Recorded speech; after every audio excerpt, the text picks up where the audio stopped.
आज म एउटा कुरा के भन्छु भने नि, यदि दुर्गा मातामा शक्ति रहेछ भने नि यिनीहरूको नि यिनीहरूले दसैँ देख्न पाउँदैनन्। हेर्दै जानु, दसैँ देख्न पाउँदैन होइन। यो पटक पटक यिनीहरूले आउने दुःख दिने गर्छ है। अब बालेनले र सुदनले, बालेन सुदन अनि त्यो आसिफ शाह भन्ने त्यो आइएसआईको दलालहरू छन् नि, त्यहाँ आइएसआईका दलालहरू त्यहाँ बसेका, तिनले मेरो कोठो हेरुन्। तिनले जति नै भ्रष्ट गरे पनि नि यतिको घर बनाएर यतिको गरेर बस्न सक्दैन नि। अपराधीहरूले देश बेचुवाहरू हुन् यिनीहरू। पटक पटक यिनीहरूले मलाई दुःख दिने होइन। यो के गरेको आएर पटक पटक। न म लागु औषध व्यापारी हुँ है, न म तपाईँको चाहिँ नि हतियार सप्लाई गर्ने मान्छे हुँ होइन, न म चेलीबेटी बेचबिखन गर्ने मान्छे हुँ, न मुनै म तपाईँ कहाँबाट आउनुभयो ए, न म कुनै 2 नम्बरी काम गर्ने मान्छे हुँ होइन। राज्यलाई म सालको 50 करोड ट्याक्स बुझाउँछु, 5000 मान्छेलाई रोजगारी दिने मान्छे हुँ म। बालेन जस्तो, सुदन जस्तो, त्यो आसिफ शाह जस्तो नि म लठेत होइन नि। म त देशलाई नि केही गर्नुपर्छ भनेर देखाएर आएको मान्छे हो नि। मलाई पटक पटक तिमीहरू दुःख दिनुभन्दा पहिला नि तिमीहरू ककरोचको बाउ हो नि त। म आज भन्नै पर्छ, भारत सिद्ध्याउने खेल्नु हुँदैछ यहाँबाट, चाइना सिद्ध्याउने खेल्नु हुँदैछ यहाँबाट। र भारत र चाइनाका सबैलाई म के भन्छु भने नि, यो सरकार ककरोचको बाउआमा त सुदन गुरुङ, आसिफ शाह, बालेन शाह, आसिफ भयो नि, यो कुमार बेन, यो सब हुन्।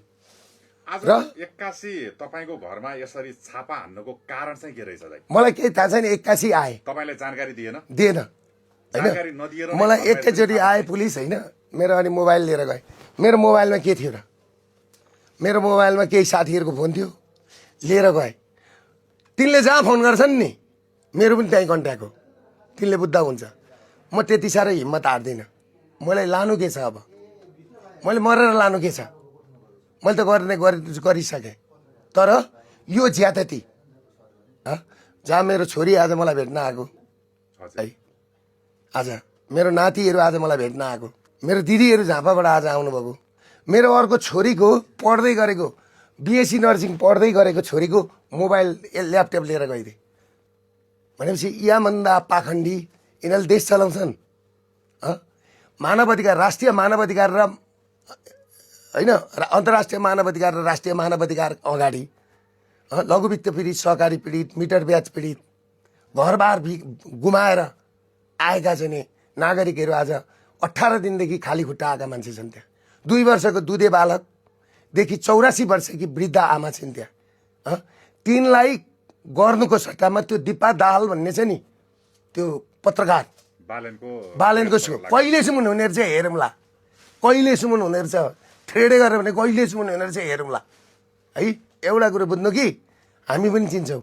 अस्ति दिपाजीले के गर्नुभएको छ भने हाम्रा मान्छेहरूलाई सिंहदरबारमा बोलाएर थुनेर, अस्ति जुन गणेश नेपालीको परिवारलाई थुनियो नि 2 दिन 2 रातसम्म सिडियोमा थुनेर मिल्नुपर्छ भनेर गणेश नेपालीलाई गरे जस्तो हाम्रा मान्छेहरूलाई थुनेर होइन, त्यो थुन्दाखेरि अनि हाम्रा मान्छे कसो कसो निस्किएपछि अहिले यो मलाई थर्काउनलाई यो मेरो गरेको केही मुद्दा नभेटेर अनि घर खानथलासी गर्न। अनि मैले भने तिमीहरूको हातमा हतियार छ कि छैन, अनि मैले मेरो केटाहरूलाई पुलिस जम्मै सर्च गर्न लगाएँ, लागु औषध छ कि छैन। पहिला लागु औषध र हतियार राखेर पनि लान सक्छ नि त नक्कली मुद्दा उठाएर। र म जिल्ला अदालतका माननीय न्यायाधीशहरू, उच्च अदालतका माननीय न्यायाधीश र सर्वोच्च अदालतका सम्माननीय प्रधान न्यायाधीशलाई र राष्ट्रिय मानव अधिकार त के मानव अधिकार भन्नु, तिनीहरूसँग मानवतै रहन्छ। अन्तर्राष्ट्रिय मानव अधिकार, अब म अन्तर्राष्ट्रिय मानव अधिकारमा म भोलि म मुद्दा लिएर जान्छु। म माथिको ज्यादादेखि माथिको मैले नागरिकको लागि आवाज उठाएको, मेरो लागि होइन। त्यही त केही पनि भेटिएन। अनि के हो यो, कुन सुराकीको आधारमा चाहिँ उहाँहरू आउनु होइन के हो त यो? न म तस्कर हुँ, म न आसिफ शाहहरू बालेनहरू जस्तो देशमा आगो लगाउने मान्छे हुँ, सुदन जस्तो टिओबी चलाउने मान्छे होइन नि। सुदनहरू जस्तो नि म भन्छु त, रोहिङ्गाको भारत भन्ने संस्थाको त मेम्बर हो नि म, त्यो त होइन नि। म नेपाली हुँ, धरतीपुत्र हुँ यो देशको, र हिन्दू राष्ट्र जोगाउन लागेको मान्छे हो, वैदिक सनातन हिन्दू राष्ट्र जोगाउन लागेको मान्छे हो। राष्ट्रियता मेरो शिर हो, राष्ट्रियता मेरो छातीमा बलेको छ। त्यसले गर्दाखेरि कतिजना प्रहरी आउनु भएको थियो दाइ यो खानतलासीको यो खानतलासी गर्नलाई झन्डै झन्डै 300 जति प्रहरी थिए। बाहिरदेखि भित्रसम्म 300 जति प्रहरी थिए। 3 बजीदेखि आएर हेर्नुहोस् यो स्थिति बनाएको छ। यो मेरो सुत्ने कोठो हो है। 300 जना प्रहरी आएर मुसाले खने जस्तै बनाइदिएछ। मुसाले खने जस्तै प्रहरीको कामै यही हो। अनि त्यो आसिफ शाहले चतुर्वेदी भन्ने रहेछ एआइजी, उसलाई लाउँदो रहेछ। यो अनि उसले आदेश गर्ने प्रायोजित घटना हो यो। प्रायोजित थर्काउने घटना हो त्यो। त्यहाँ सडकमा बसेका मान्छेलाई थर्काउने, मानव अधिकार अगाडि बसेका मान्छेलाई थर्काउने हो। त्यसले गर्दाखेरि सम्पूर्ण नेपालीहरूले देश सकिँदैछ, देश सकिँदैछ। उठ्नुहोस्, जाग्नुहोस्। मेरो भन्ने त्यति हो। प्रहरीले अरू चाहिँ के सोधे दाइ तपाईँलाई यो खानतलासी गर्दै गर्दाखेरि? तपाईँसँग हतियार छ कि छैन? अनि म हतियार चलाउने मान्छे हो। हतियार त सुदनलाई सोध्नु न। तपाईँको हतियार मसँग कहाँबाट हतियार छ? हतियार लुटेको उनीहरूले हो त। अस्ति बाहिरबाट हतियार भित्राएको सुदनहरूले हो, मैले होइन। बालेनहरूले भित्राएको हो।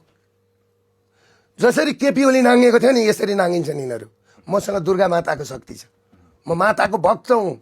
कम्पोडिया केसमा तपाईँले यही कुरो भन्नुभएको थियो, ठ्याक्कै यही गेट बाहिर खिचेका थियौँ हामीले। खिचा थियो होइन।